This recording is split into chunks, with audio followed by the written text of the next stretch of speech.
Assalamualaikum warahmatullahi wabarakatuh. Selamat malam teman-teman semua.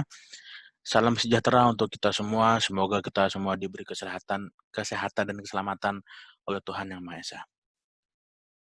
Oke, pertama-tama terima kasih saya sudah diberi kesempatan untuk berbicara tentang materi yang akan saya bawakan kali ini. Saya akan membahas tentang pondasi dalam. Apa aja sih pondasi dalam tuh?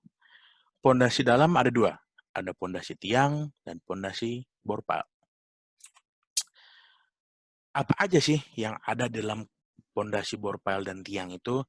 Pertama kita akan bahas tentang pengertiannya,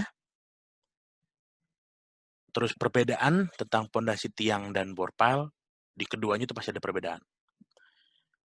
Dan kita akan membahas bagaimana pondasi borpal dan pondasi tiang pancang dilaksanakan.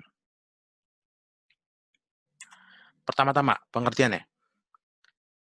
Apa sih pondasi tiang itu? Pondasi tiang adalah bagian dari struktur yang digunakan untuk meneruskan beban struktur ke dalam tanah penunjang. Entah itu di kedalaman berapa tergantung dari bangunannya. Kalau bangunannya besar berarti dia makin dalam. Kalau bangunannya kecil, ya tidak usah dalam-dalam. Apa sih pondasi borpile tuh? Sama, hampir sama pengertiannya. Cuman ada perbedaan di desain dan bentuknya aja, sama cara pengerjaan. Kalau pondasi tiang panjang, dia ada yang berbentuk kotak seperti ini nih, dan bulat. Nah, kalau pondasi borpile, dia hanya berbentuk bulat, dan pengerjaannya di bor. Nanti kita bahas lebih dalam lagi. Jadi pondasi borpile adalah pondasi dengan berbentuk tabung yang berfungsi meneruskan beban bangunan ke lapisan tanah penunjang. Nah, sama pengertiannya, tidak beda jauh. Lanjut. Kita akan bedah sedikit tentang perbedaannya. Apa sih perbedaannya? Dari proses pembuatannya, tiang pancang itu di precast. Dia sangat mudah untuk dikerjakan. Dia dikerjakan di pabrik, di precast, kemudian dibawa dan dipasang. Kayak apa ya istilahnya, ya bongkar pasang lah, mudah.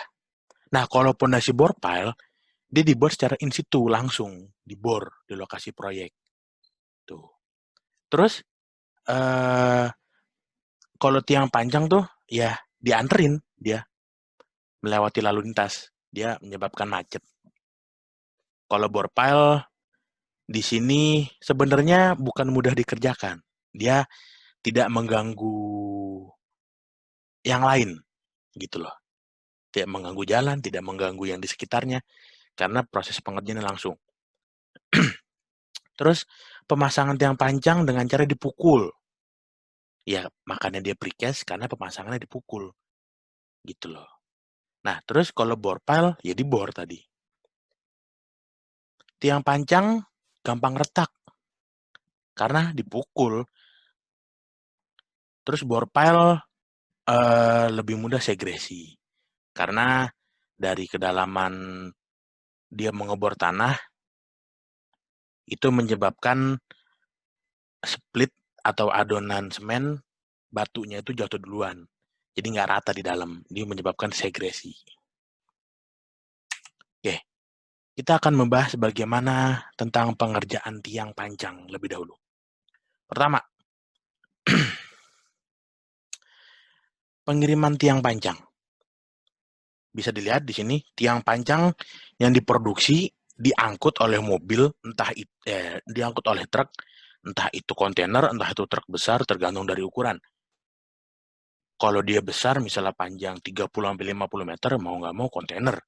Dia bisa hampir kayak terganding gitu. Dia nambahin kontainer lagi satu untuk meletakkan ujung dari si pondasi tiang panjang ini. Itu yang bikin macet, mengganggu sekitar. Kedua, persiapan tiang panjang setelah diangkut oleh truk, ditaruh di lokasi, disusun. kemudian diletakkan di tempat di mana dia akan dipanjang. Terus yang ketiga, pendirian dan pendirian tiang panjang dan pemancangan. Jadi setelah disiapin, tanah yang mau dipanjang di-marking.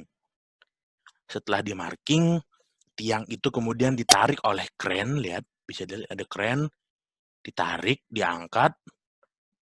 Setelah itu ada lagi kren pemukul. Di situ dipukul. Duak, duak, duak. Nah, di sini mengganggu. Kenapa? Karena berisik. Inilah salah satu kekurangan dari pondasi tiang panjang. Karena dia dipanjang, dipukul ke bawah, dia menyebabkan juga yang namanya getaran di sekitarnya. Kalau di sekitarnya memang seandainya ada pemukiman penduduk, itu menyebabkan penurunan tanah. Itulah kekurangan dari pondasi bor pile. Terus yang terakhir, pekerjaan penyelesaian. Setelah selesai dipanjang, dipukul, ujung atas dari si tiang panjang ini dipotong untuk kemudian dicor dengan yang namanya pile cap. Nanti pile cap itu disambung ke struktur bangunan yang akan didirikan. Itu proses pengerjaan tiang panjang. Oke, kita berlanjut ke metode pelaksanaan bore pile. Gimana kalau bore pile? Lebih susah nggak sih? Lebih susah. Karena dia pengecoran langsung. Rumit, lebih tepatnya. Pertama, kita menyiapkan alat kerjanya. Alat kerjanya, ya bisa dibilang kren bor juga. Ya mirip-mirip lah ukurannya kayak kren panjang tadi. Setelah alat kerja disiapkan, dibor. Proses pengeboran. Nah, proses pengeboran ini ada 3 macam. Dengan metode kering, metode basah, dan metode casing. Sambil melakukan pemasangan casing untuk menghindari rumpuhnya tanah permukaan di sekeliling lubang bor. Jadi casing itu kayak apa namanya? Kalau untuk ngecor beton, lupa namanya. Itu untuk itu. Jadi dia nahan tanah supaya nggak longsor masuk ke bawah. Setelah dibor, ya harus dibersihin dong lubangnya karena biar nggak ada tanah. Kalau ada tanah, jadi jelek semuanya ntar. Pengecekan kedalaman. Setelah dibersihkan lubangnya, kita cek kedalamannya berapa, sesuai nggak sama ukuran pondasi yang kita butuhkan. Setelah itu, kita pasang tulangan. Tulangan ya berfungsi untuk dia sebagai pendukung betonnya nanti. Nah, gitu. Setelah itu dicor. Nah, pengecoran ini harus hati-hati. Dia tidak boleh mengalami yang namanya segresi. Bagaimana caranya agar tidak segresi? Dipasang selang. Sampai ke ujung bawah, kita isi sedikit. Nah, itu tetap pasti ada yang namanya segresi di situ. Setelah itu, sudah kita isi sedikit, kita tuang lagi dengan beton yang baru, sampai penuh, dan kita lebihkan sedikit. Kenapa? Karena yang awal kita tuang tadi, sedikit mengalami segresi, betonnya kurang bagus. Itu. Ya, begitulah metode pelaksanaan bore pile. Kalau dilihat-lihat memang lebih susah bore pile. Karena dia metode pengerjaannya lebih banyak. Dari ngebor, ngecor, pasang tulangan, banyak.